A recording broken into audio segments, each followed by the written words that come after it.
Right, a little girl's rare eye condition is finally being treated thanks to Facebook. A Tennessee mom was not aware that her daughter was suffering from any kind of eye condition until she posted some pictures of her on Facebook, and friends noticed an odd glow in the girl's left eye. They encouraged her mom to get it checked out. Well, turns out the little girl has Coats disease, which could lead to blindness. And joining us this morning to talk more about that is Dr. Deepak Raja with the Orlando Eye Institute. Great to see you, Dr. Raja. Thanks for coming in this morning. Thank you, Amy. Thank you for having me. So let's talk first about what Coats disease is exactly. It's a vascular disease that usually affects vessels in the retina where they leak an inordinate amount of fluid, and unfortunately that can result in a retinal detachment, which can cause the white reflex that was noted on the Facebook photo. How is it that a picture can help lead to a diagnosis with something like this?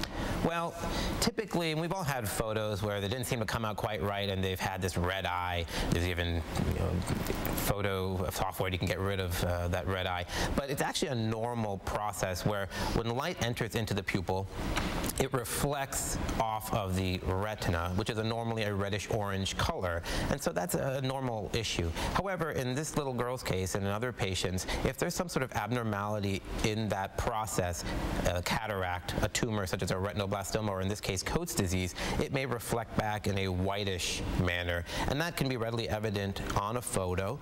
Alternatively, if the child is having a vision problem, their eyes may cross or may go out instead, and that can be another sign, since a child really isn't going to complain of vision loss more than likely. Right, the way you described it, it almost sounds like it would be painful, but the child is not in any pain at all? No pain, none at all, and that's what makes it difficult to diagnose unless there was a reason for this child to be screened.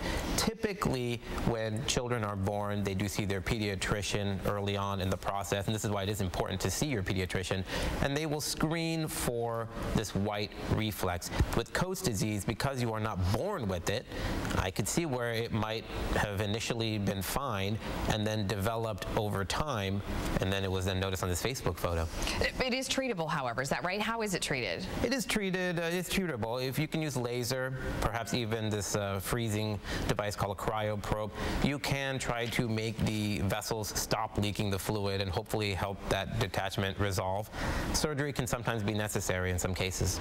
All right, well, it certainly is fascinating, and everybody knows about the case now because it's gone viral, but it's been around for a long time. It's Coats disease. Dr. Yes. Deepak Raja, thank you so much for coming in this morning. We really appreciate your time. My pleasure. Have a good day. Okay, you too.